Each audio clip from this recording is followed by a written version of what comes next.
I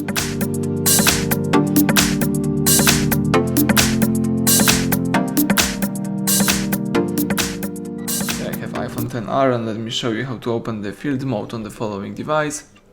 So at the very beginning, let's open the phone's dialer and let's use the secret code *3001 #12345 * and the green icon.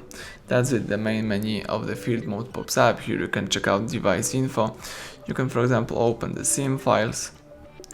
You can also go back right here and you may use LTE information such as the NAS, active barriers, CA status.